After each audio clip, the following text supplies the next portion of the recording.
You are not alone, I promise you this. Every storm will break and you'll feel bliss.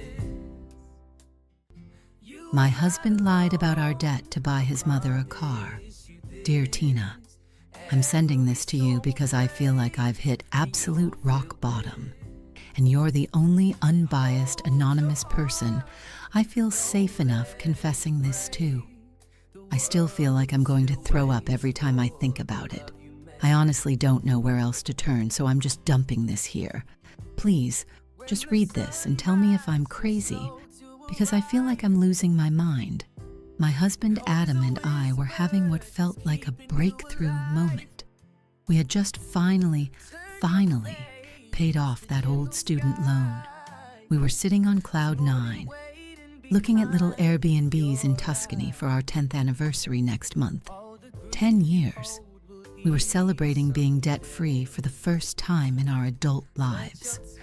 I felt this rush of calm, this beautiful sense of security.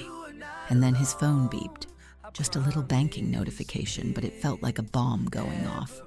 He grabbed it so fast, and the look on his face. It was pure, unadulterated fear. He tried to laugh it off, saying it was spam, but my stomach just dropped. I made him show me, and I wish I hadn't. I wish I could go back 5 minutes to when I was blissfully ignorant. It wasn't spam. It was an alert about a $35,000 personal loan, 35 grand, a massive new debt, already active, already dragging down our credit, taken out without a single word to me. I remember standing in our perfectly normal kitchen, gripping the phone and feeling like the floor was tilting.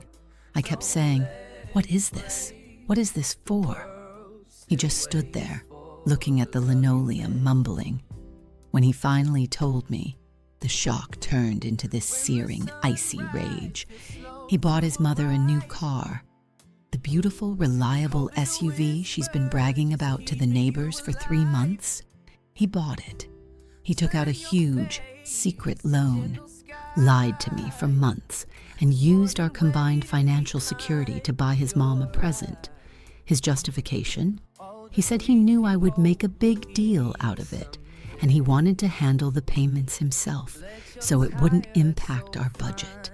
Handle it himself, as if a $600 monthly payment just evaporates into thin air, as if I wouldn't notice the years of extra interest and the massive hit to our joint financial future.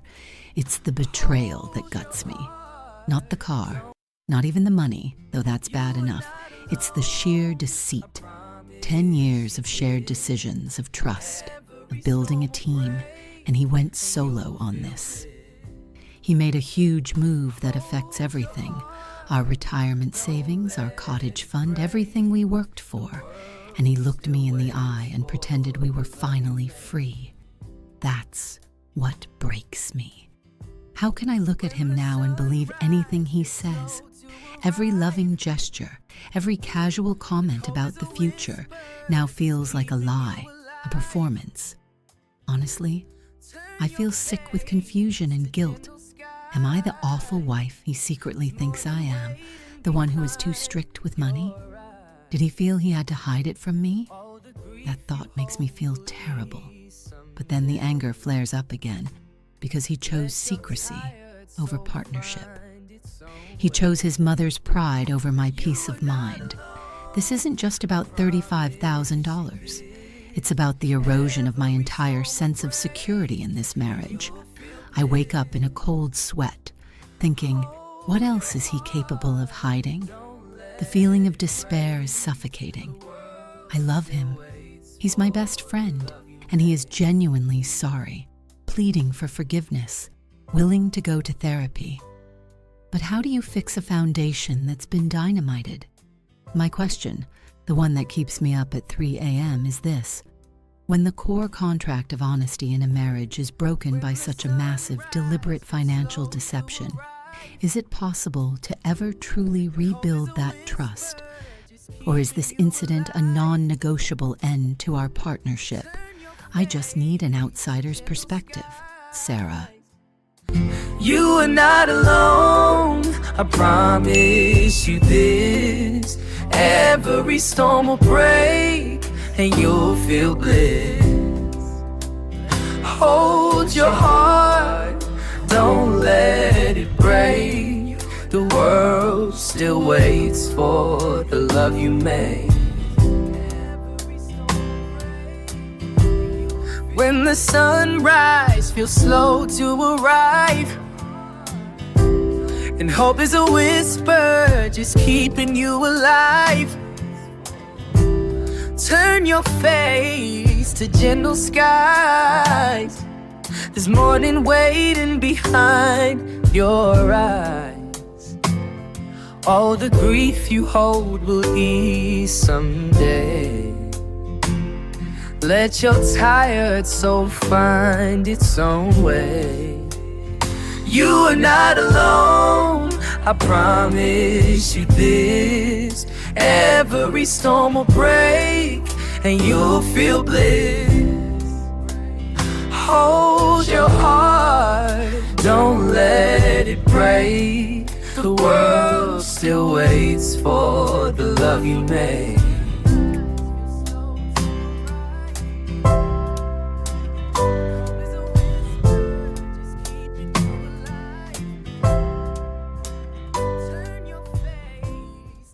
Thank you, Sarah, for sharing your story and for being brave enough to write down such a raw, difficult truth.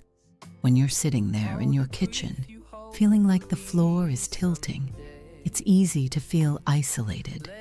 But I want you to know something critical right away. You are not overreacting and you are not crazy.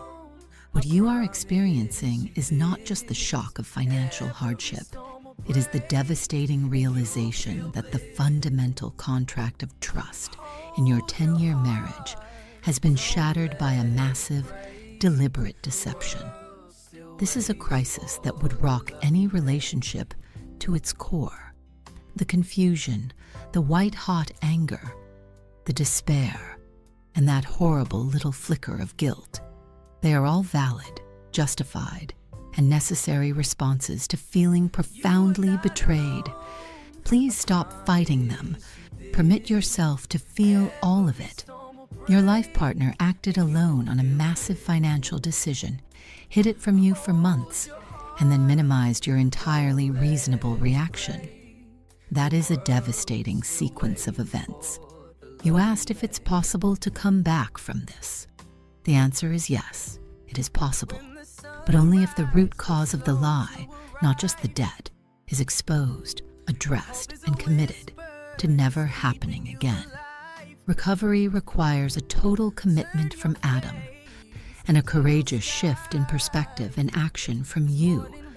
Before you can decide whether to stay or go, you need to understand why this happened. This goes deeper than he loves his mom too much or he's bad with money. This is about the collapse of the we structure in your marriage. 1. The catastrophe of financial infidelity. What Adam committed is known as financial infidelity, and I want you to name it as such. This isn't just a simple mistake or forgetting to pay a bill. Financial infidelity is defined by the 3 Ds: debt, deceit, and destruction of shared reality. Deceit. He actively managed a secret for months, all while celebrating being debt-free with you. He looked you in the eye and allowed you to make future plans, like the anniversary trip, based on a false financial reality. This is the core trauma. It signals a fundamental lack of respect for you as his partner and a profound disrespect for the shared partnership you built. Destruction of partnership. Marriage is a joint venture. By taking out a $35,000 loan unilaterally, Adam made himself the sole CEO of your collective financial destiny without consulting the board of directors. That's you. He didn't see you as an equal partner, but as an obstacle to his goal, buying the car. 2. The fog factor. Fear, obligation, and guilt. While his actions caused you immense pain, it's highly probable Adam was operating under immense fog towards his mother. This isn't an excuse, but it's a necessary insight into his vulnerability. Fear. Fear of disappointing his mother, fear of saying no, or fear of her emotional reaction if he couldn't deliver the car. Obligation. A potentially unhealthy, overriding belief that he must rescue his mother, often rooted in childhood dynamics where his needs were secondary to hers. Guilt, the feeling that if he has money or success, he must share it to an extreme, or he is a bad son. When these emotions collide, Adam found the path of least resistance, avoidance, and secrecy. It was easier for him to lie to the person he loves most, you, than to endure the momentary discomfort of telling his mother no or having an honest conversation with you. This shows a massive character flaw in his ability to manage personal conflict and set necessary adult boundaries. 3. Misplaced guilt and your strength. Let's tackle that gnawing guilt you feel, the one that whispers you were too rigid with the budget. Sarah, your guilt is misplaced. Your financial discipline did not cause his lie. His inability to communicate and his choice to hide the truth caused the lie. A financially responsible partner says, "Hey, my mom needs a car, and I feel obligated. Can we look at our budget and figure out a $5,000 solution together?" A partner who lies says, "I know she won't approve, so I'll go behind her back and fix the problem for myself." Your strictness was a boundary protecting your shared future. His action was a deliberate breach of that boundary. He is responsible for his choice. You need a structured plan that moves you out of the emotional shock and into a position of empowerment. I call this the 3 phases of recovery. Phase 1, immediate stabilization and emotional triage. Before you discuss reconciliation, you must prioritize your own safety and sanity. A, financial lockdown, the CEO shift. You need to become the CEO of your financial safety immediately. Pull the full report. Obtain a current, full credit report for both of you, together and separately, from all 3 bureaus, Equifax, Experian, TransUnion. You need to know if there are any other hidden accounts, lines of credit, or loans you don't know about. Access and transparency. Demand full, immediate access to every single financial account Adam has, including passwords for banking, investment accounts, and credit card logins. If he balks, even slightly, this is your answer regarding his commitment to change. Financial separation for security.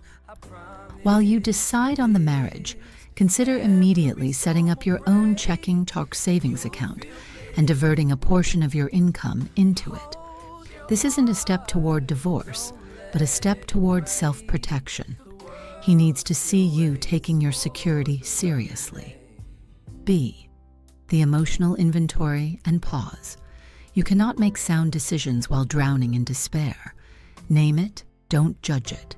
Take 5 minutes every day to write down exactly what you are feeling. E.e. Today, I feel intense, cold rage at the injustice. Or today, I feel overwhelming sadness about the loss of our future. Naming the emotion diminishes its power over you. The 72-hour rule. Commit to a moratorium on talking about the lie for 3 days.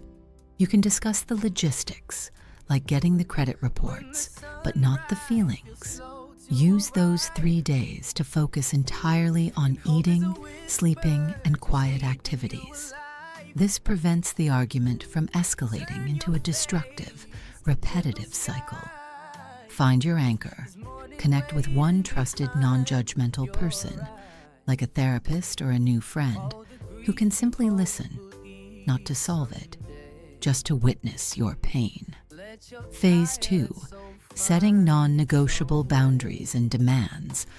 Once you have stabilized, You must establish the terms under which reconciliation can even be considered. These are not requests. They are the required entry fee for couples counseling. A. The non-negotiable commitment triangle. You must demand commitment to 3 foundational steps, with no exceptions. Mandatory counseling, individual for him.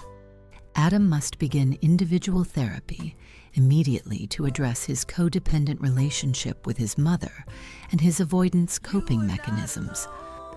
He needs to learn how to tolerate the discomfort of honesty and say no. Mandatory counseling, joint for you. You both need a couples therapist specializing in financial infidelity or relationship trauma. They are trained to help you unpack the betrayal without descending into shouting matches. The debt ownership contract, Adam must agree, in writing, even a personal contract between you, that the $35,000 car debt is his alone. This means he is solely responsible for the payments, and that the debt is not to interfere with your shared financial goals, retirement, house fund. He must develop a transparent, accelerated payment plan for this debt. B. Scripting the confrontation, specific language tool. When you sit down with him, use I statements to focus on the impact of his action, not just the action itself. Avoid attacking his character.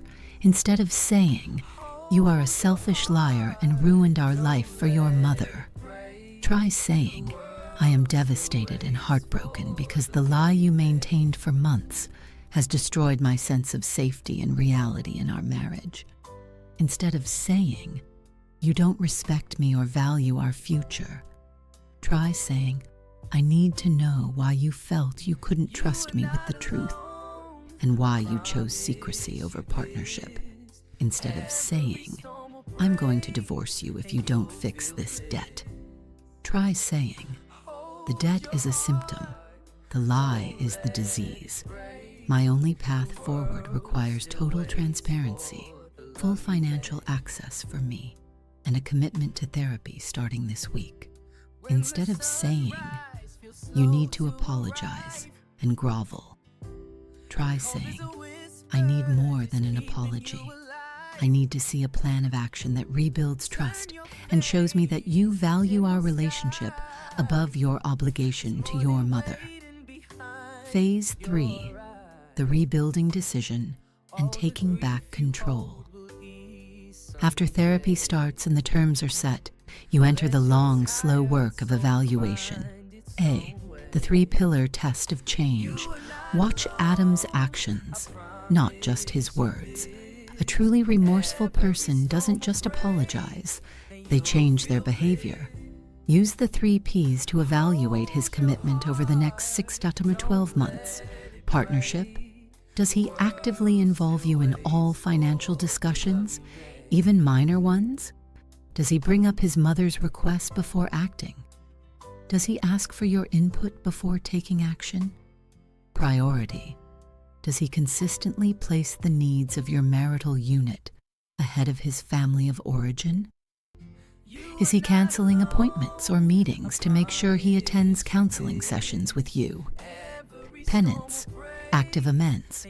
Is he proactively taking steps to manage the debt he created, e.g., taking a second job, selling unnecessary assets, and showing you statements without you having to ask?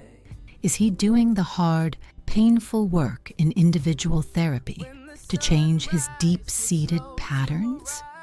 If he fails to meet these pillars consistently, the answer to your core question about walking away becomes clearer. B. Protecting your primary relationships. During this turmoil, you must protect 2 things: the marriage, if you choose to stay, and if applicable, your children. For the marriage, you both need to stop having the argument about the incident and start focusing on the underlying dynamic. The therapist's office is where the betrayal is discussed. Your home should be where you focus on connecting over shared life, dinner, hobbies. This compartmentalization helps prevent the crisis from consuming your entire life. For children, if applicable, you must present a united front regarding the conflict and never use them as emotional confidants or messengers. They should not know the specifics of the debt, only that Mom and Dad are working through a serious adult issue and seeing a professional to help them communicate better. Their stability is your priority. C. Empowerment through time frames. You are currently feeling victimized and powerless. Take back control by setting a timeline. Commit to the 3-pillar test for 6 months, 180 days. Tell Adam, we are committing to 6 months of absolute transparency and intensive therapy. At the end of that 180 days, I will evaluate whether I feel safe enough to continue with this marriage. I need to know you are fighting for our future with everything you have. This timeline allows him to prove himself, but more importantly, it gives you an emotional deadline. It transitions you from passively reacting to his deception to actively choosing your future. You hold the power to decide the terms of recovery. Be kind to yourself throughout this process. You are grieving the loss of a reality that you believed was true. Healing doesn't happen overnight, but taking these firm, deliberate steps will move you toward clarity, empowerment, and ultimately a safer and healthier future, whatever that may look like. To Sarah, and to anyone else listening who has felt that devastating collapse of trust, this story is profoundly painful, but it is not unique. Many couples grapple with the aftermath of financial secrets, codependent family dynamics, and the tough work of rebuilding. Have you ever faced a massive breach of trust in a relationship? What was the hardest boundary you had to set to feel safe again? What advice would you offer Sarah as she begins this difficult journey toward healing? Share your stories and insights in the comments below. Let's support Sarah and each other by creating a community of courage and honesty. If this story spoke to you, I invite you to subscribe and tap the notification bell so you'll never miss the next heart-to-heart here on Heart Talks with Tina. Together we can grow a circle of understanding, hope, and healing. Thank you for spending this time with me today. You are not alone, I promise you this. Every storm will break and you'll feel bliss. Hold your heart, don't let it break. The world still waits for the love you made. When the sunrise feels slow to arrive, and hope is a whisper just keeping you alive, turn your face to gentle skies. There's morning waiting behind your eyes. All the grief you hold will ease someday. Let your tired soul find its own way. You are not alone, I promise you this. Every storm will break and you'll feel bliss. Hold your heart, don't let it break. The world still waits for the love you made.